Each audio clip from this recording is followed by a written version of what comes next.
வணக்கம்.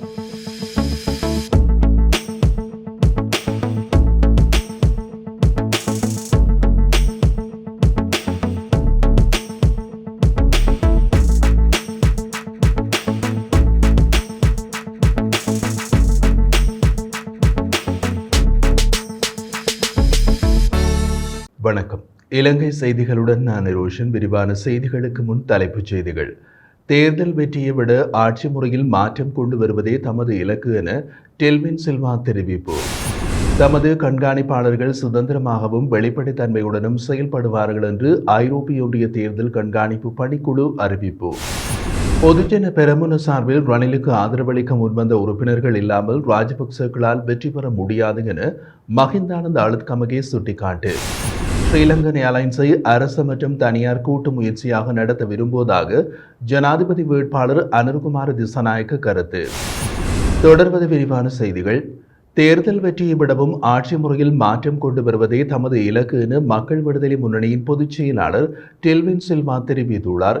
காலியில் நடைபெற்ற பிரச்சார கூட்டம் ஒன்றில் கலந்து கொண்டு உரையாற்றும் போது அவர் இவ்வாறு தெரிவித்தார். தேசிய மக்கள் சக்தியின் தலைவர் அனுர்குமார திசாநாயக்கவின் வெற்றியை உறுதி செய்ய பல தரப்பினர் எம்முடன் இணைந்து கொள்கின்றனர். நாட்டை பொருளாதாரத்தில் மட்டுமின்றி சட்டம், கலாச்சாரம் உள்ளிட்ட ஏனைய விடங்களிலும் செழிப்படைய செய்ய வேண்டும்.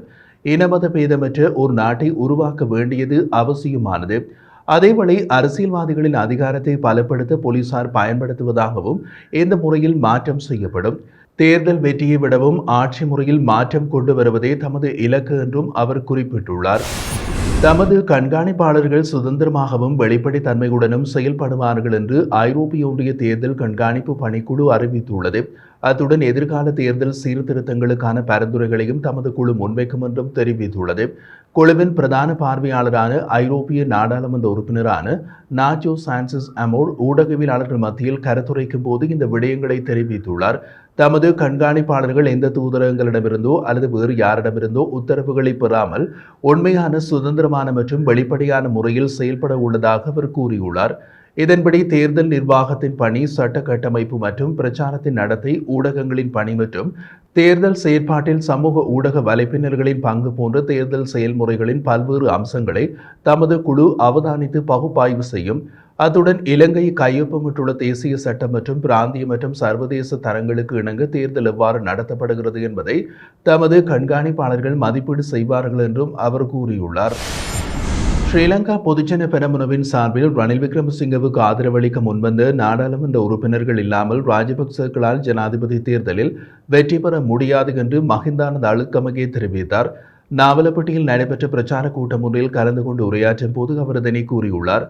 இது தொடர்பாக மேலும் கருத்து தெரிவித்த மஹிந்தானந்த அழுத்கமகே, ஜனாதிபதி தேர்தலில் ரணில் விக்ரமசிங்கவுக்கு ஆதரவளித்த போதிலும் ஸ்ரீலங்கா பொதுஜன பெரமுனவை விட்டு ஒருபோதும் தான் விலகப் போவதில்லை.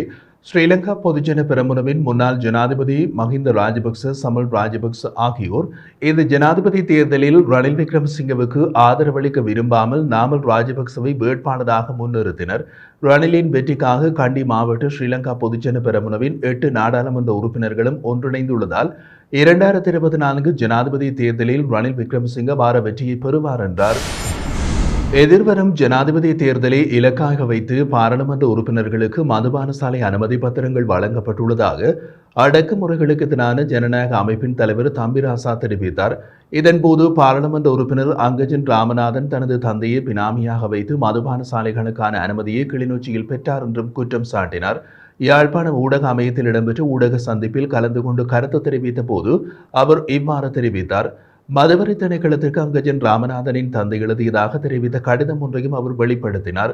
ஜனாதிபதி தேர்தலை இலக்காக கொண்டு பாராளுமன்ற உறுப்பினர்களுக்கு மதுபான சாலை அனுமதி பத்திரங்கள் வழங்கப்பட்டுள்ளதாக பாராளுமன்ற உறுப்பினர் தயாசிரி ஜெயசேகர் அண்மையில் ஐக்கிய மக்கள் சக்தியின் தேர்தல் பிரச்சார கூட்டத்தில் தெரிவித்திருந்தார். பாராளுமன்ற உறுப்பினர் அங்கஜன் ராமநாதன் உள்ளிட்ட பலரும் ரணிலுக்கு ஆதரவளிக்க மதுபான சாலை அனுமதி பத்திரங்கள் வழங்கப்பட்டுள்ளது என்று குற்றச்சாட்டை வெளியிட்டிருந்தார்.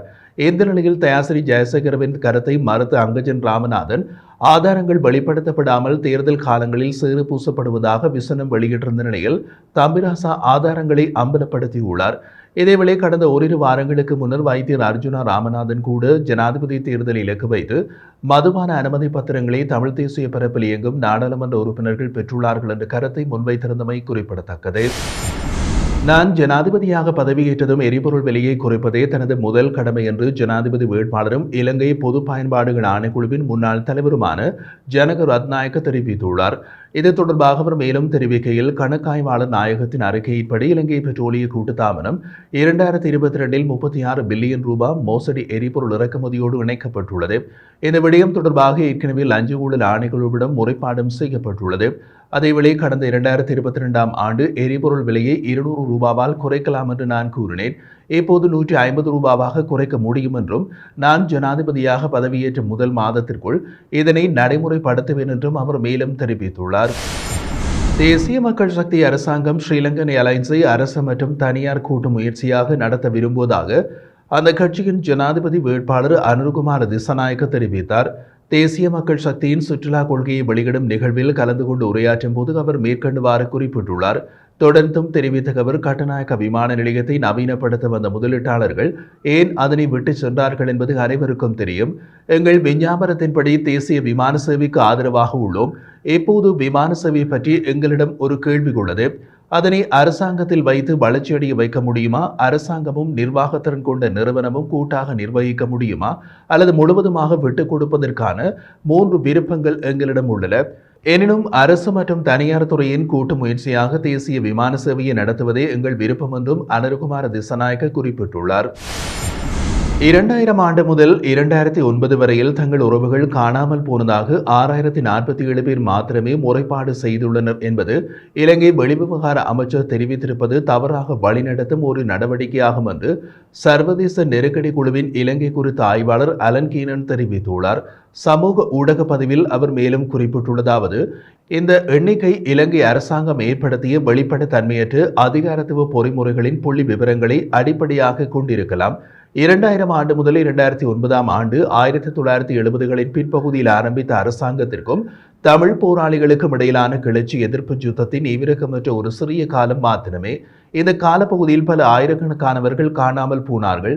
தங்கள் குடும்பங்களை காணவில்லை என்று முறையிட்டு 6047 பேரில் சிலர் அல்லது பலர் குடும்பத்தில் பலரை இழந்திருக்கலாம். எனவே காணாமல் போனவர்களின் எண்ணிக்கை காணாமல் போனவர்கள் குறித்த முறைப்பாடுகளை விட கணிசமான அளவு அதிகமாக இருக்கலாம்.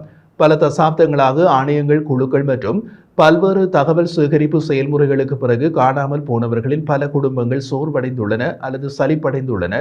கோபமடைந்துள்ளதுடன் தாங்களாகவே இறந்துவிட்டன அல்லது போலீஸ் மற்றும் இராணுவத்தால் அச்சுறுத்தலை எதிர்கொள்கின்றனர். இதனால் புகார் தெரிவிப்பவர்களின் எண்ணிக்கை குறைகின்றது. இடதுசாரி சிங்கள ஜேவிபியின் 2 கிளர்ச்சிகளின் போதும் ஆயிரக்கணக்கானவர்கள் அரச படையினர், துணை இராணுவ குழுக்களால் காணாமல் ஆக்கப்பட்டார்கள் என்பதும் நன்கு ஆவணப்படுத்தப்பட்டுள்ளது. இவை குறித்து மிகச்சிறிய எண்ணிக்கையிலான வழக்கு விசாரணைகள் மாத்திரம் இடம்பெற்றுள்ளன. சில உண்மைகள் மாத்திரம் வெளிவந்துள்ளது. 4 தசாப்த கால வன்முறைகளின் போது அனைத்து இனங்களையும் மதங்களையும் சேர்ந்த பல ஆயிரக்கணக்கான மக்கள் காணாமல் ஆக்கப்பட்டுள்ளார்கள் என்பதில் எந்த சந்தேகமும் இல்லை. ஒரு சிலரின் தலைவிதி குறித்து கூட உத்தியோகபூர்வமான தீர்மானங்கள் எதுவும் வெளியாகவில்லை. அரசாங்கம் பொறுப்பேற்கவும் இல்லை, நீதி வழங்கப்படவும் இல்லை.